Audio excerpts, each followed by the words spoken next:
Hello there and welcome back to another episode of Saturdays with the Saints. We are continuing our journey through the picture book of saints here with St Agnes, whose feast day is January 21st.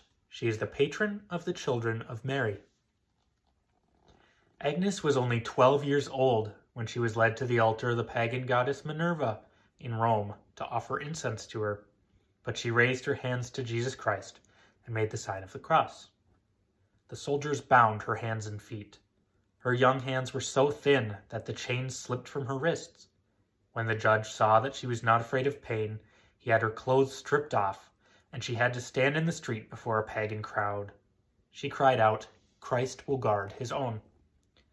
While the crowd turned away from her, a young man dared to look at her with sinful thoughts. A flash of lightning struck him blind. Agnes was offered the hand of a rich young man in marriage, but she answered, "Christ is my spouse. He chose me first, and his will I be. He made my soul beautiful with the jewels of grace and virtue. I belong to him who the angels serve." After having prayed, she bowed her neck to the sword.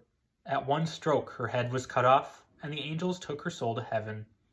The name Agnes comes from the Latin word agnus, meaning lamb, and reminds us of the gentleness of this young saint.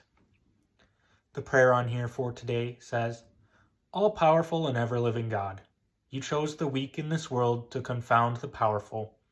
As we celebrate the anniversary of the martyrdom of St. Agnes, may we, like her, remain constant in faith." Thank you for joining me once again on Saturdays with the Saints. I am so excited to see who's in here next week for our next episode.